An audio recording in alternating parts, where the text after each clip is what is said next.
Hi guys, welcome back to the Drive Life channel. In today's video, you join me back in the S80. It feels like ages since I've actually filmed a video in the S80. It probably has been actually. So yeah, it's been, I haven't driven this car, well, since I've had the smart car, it hasn't been my daily actually. It's been sort of my special occasion weekend car. It's had a very easy life, although it's actually been driven by Mrs. DL for a bit, but yeah, it's had a very easy life, and I thought we'd make a video talking about all the things I've missed since I've not been daily driving this thing. So once we're pulled out onto this road here, we'll discuss that in great length.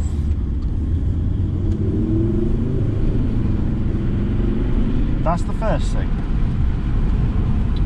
My window's open. Probably not going to help the sound for you guys. Just being able to just pull out and shoot off. It's quite nice. I mean, there's by no means an out-and-out performance car, but it does have a nice shove to get you up to speed very quickly. This D5 twin turbo yeah, it's just a unique engine. It sounds lovely. There's something about engines that are just straight with an odd number.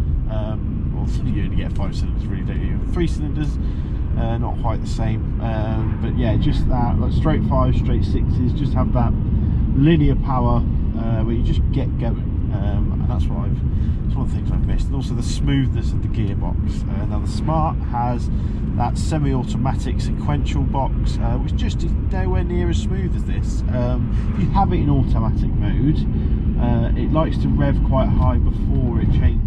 You get to sort of 3,500, 4,000 RPM, which on a petrol isn't too bad, but it's just still noisy compared to the diesel, which changes up at 1,800. This is a far more relaxing car to drive, and that extends as well, obviously, to the ride. Being the longer wheelbase, it takes bumps much better. It's almost much more, also much more softly sprung, which is again so nice. Yeah, I really have missed this car. Being able to sit back in these lovely leather seats, recline, just let the car do all the work, absorb all the bumps, all that sort of thing. In the smart car, you have to hold onto the wheel, 2 hands, and keep the car straight because it will wander. It's direct link steering, no power steering or anything like that, but it's well, that was close, wasn't it? So it's, yeah, just, I seem to capture all these strange moments on the roads, don't I? This is just a much heavier car, but it's also much more comfortable, just a better all-round cruiser. Now, one thing I haven't missed is the fuel economy. The Smart's getting around 65 to the gallon, and that's not listening to a computer in the car, that's actually recording the mileage I'm doing on Fuelio per litre of fuel and calculating it from there. So that's as accurate as you can get, really. Oh, would you like to... This junction's always a nightmare. So yeah, that's been quite nice. It's been very nice for my wallet. And to fill up, I think the most expensive fill up I've had on the smart car has been £18, compared to the 130 that it now takes to fill this car up. So that's also a nice little thing. But I suppose you get what you pay for, don't you? It's the penalty of arriving at your destination in a far more relaxed manner than you left the previous destination at. Whereas the smart car, you're ready to get out by the end of it. It's by no means a horrible experience. I enjoy driving, it's a good fun, but every day after work it does get a bit tiresome, which yeah, it's just when you're doing a 9 to 5 commuting the same route every day, you get a bit bored of it, I think. Whereas before, it was one of my favourite parts of the day. Actually, it was quite nice to get home after driving the smart car. So that's an interesting observation. Probably not one that's going to shock most of you, because as Volvo owners, we know how comfy these cars are. We know why we drive them. So yeah. Now the other thing I've missed is being able to have my music smart car currently doesn't have an auxiliary input or Bluetooth or anything of that nature, so I haven't been able to listen to really my own music without putting a headphone. I don't really like to do that while driving because I feel like it just takes away some of your senses while you're driving. I like to be able to hear the engine, know what's happening, know what's happening around me. And if you put a headphone in, you sort of lose that awareness, with a peripheral sense of what's happening. So that's another thing I've missed. Is just being able to chill out, listen to music. Now the Smart does have heated seats, of course, which is a nice little feature. The seats are nowhere near as comfy as this. Nor is the driving position, but the one thing I do like about the Smart is the fact it doesn't have a centre console, so I can man spread all I want, and I don't bash here. Where actually on the Volvo I constantly have my leg leaning or up against the centre console here, which is interesting, but yeah, like I said, it's swings and roundabouts. Now perhaps one of the biggest things I've missed is the cruise control, because my journey to work, bar probably 6 minutes of driving, is all cruise controllable, which is nice. You just set your cruise and cruise. It's lovely. Whereas in the Smart car you're constantly just sort of controlling the throttle, which I don't mind, but I find I'm actually starting to get my calves are getting tighter, which is not because of muscular, but just because they're stuck in the same position for a long time. So that's interesting. Yeah, you just don't have the same as a Smart car there. They have the same getting out of the car at the end feeling like you haven't travelled at all. You know you've done the journey in the Smart car, which again I don't mind. Just move over this truck to let him through. There we go. You don't mind, but just getting back into this car is just so nice. It really is. Someone's let a balloon go. Number 3 must be a 3-year-old's birthday party, or a 30-year-old I suppose, or a 13-year-old.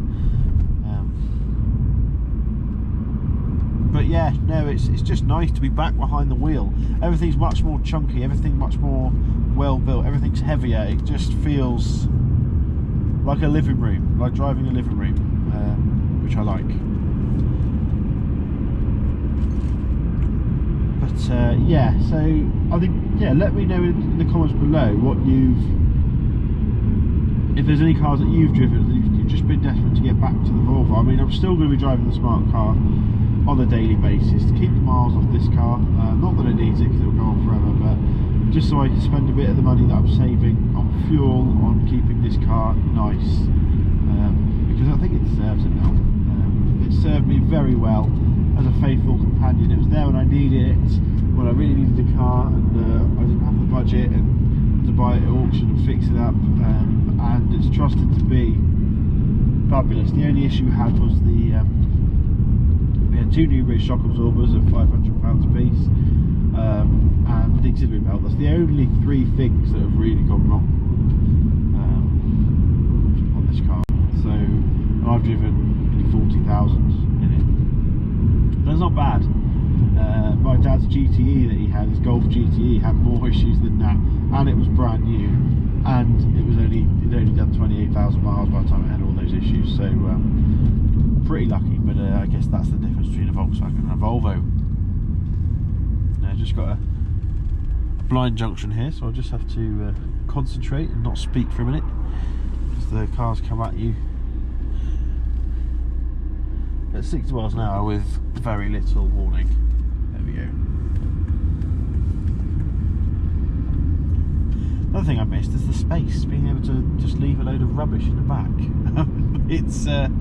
It does make a difference. The Smart car, you do think about what you're actually leaving in the car and what you can take out, like jackets and coats and stuff, so you fill up the boot.